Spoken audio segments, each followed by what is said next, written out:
Today I am going to talk about the supreme couplet or the prayer to the divine.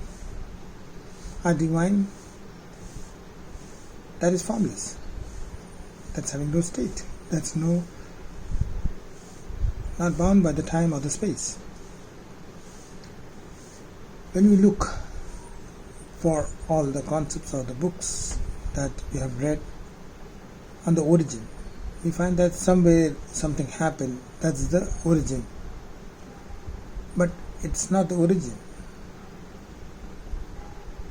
That moment of time where the space, time, consciousness and energy stood is something I can connect to.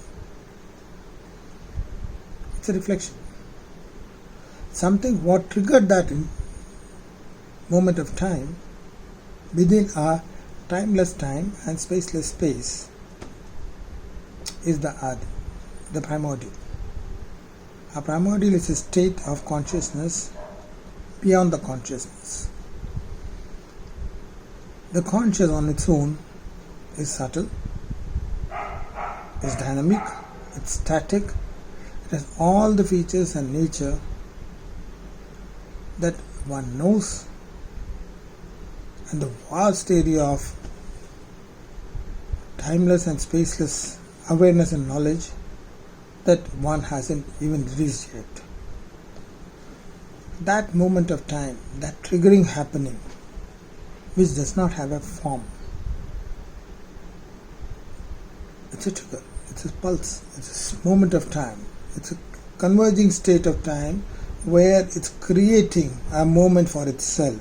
It's called the Adi. Now when the Adi is happening, it's emerging as a reflection of the completeness. The whole that is whole on its own. There is nothing beyond the wholeness. It's a complete state. It's an awareness of knowing the state. One can't judge it, one can't analyze it, one can't rationalize it, one cannot scientifically prove anything to it. Reason being, it's beyond the acumen and the tools of individuals.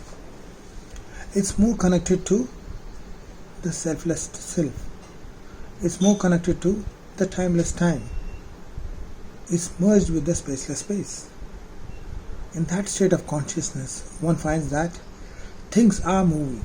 Things are moving in a state where it moves from a state of completeness to reach a state of completeness. And from that state of completeness, one emerges every moment of time to reach another state of completeness. That's called the Purnat. In that moment of time of completeness, emerging from the completeness, the creation happens. It's a spark of creation. That moment is the moment of time where too many things are happening. It's emerging, it's a creation. It's merging back, it's re-emerging, then merging back, then re-emerging. So it's a movement, it's a cyclic thing where it's a emergence from a state of re-emergence to a state of merging, leading to another state of emergence. Now each state which is emerging is called the Srishti, but each state of merging is also called the Srishti. Because it's a creation, because it's merging back to create, to recreate something new. And the moment it's merging back, it's a state of destruction too. A destruction for a creation happening.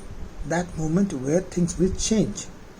The form and energy where things might change for better. It's a pulse, it's energy, it's a reflection from the conscious state. A dynamic conscious state allowing the energy to emit. The reflection can take many forms and formats. How it's getting connected to one individual or a sense or a cell cannot be decided. So it keeps on re-emerging. It's like evolution on its own. It's a process of continuous evolution from a moment to another moment to another moment. So each moment allows one to get liberated from a state of merging from the state of emergence and a state of re-emerging. So every cycle is a liberation leading to another state of expansion, and each state of expansion will allow one to create a form. That form one can relate to faster, allowing one to see that there is a swarupa to it. There is a form. That form one can relate, connect, sense, know, understand it. Once you understand it, then one can accept it. That's how our own life is. And every moment of time, we find that there's a spark happening. It's a pulse, it's a thought, it's a wave. Similarly, when the origin happens, it's a wave, it's a thought. From a thoughtless state. Now, a thought is a form. So, from the state of a thoughtless to thought, it's a spark. That spark allows the emergence to happen, allowing a pathway to be created, allowing one to understand the expanse and the force of Ka on the path of timeless time and spaceless space. Now, this whole thing will create a form. The whole thing will create a form that one can relate to. That relationship is called the Swarupa. Now, the whole energy, the formation of the connection is happening where I can pierce the moment of thought, the moment it's emerging from a thoughtless state. So it's like a one-pointed effort. A one-pointed effort which allows my conscious to pierce the thought that is emerging from the eyes of the consciousness is called initiation. The piercing will allow me to become an observer.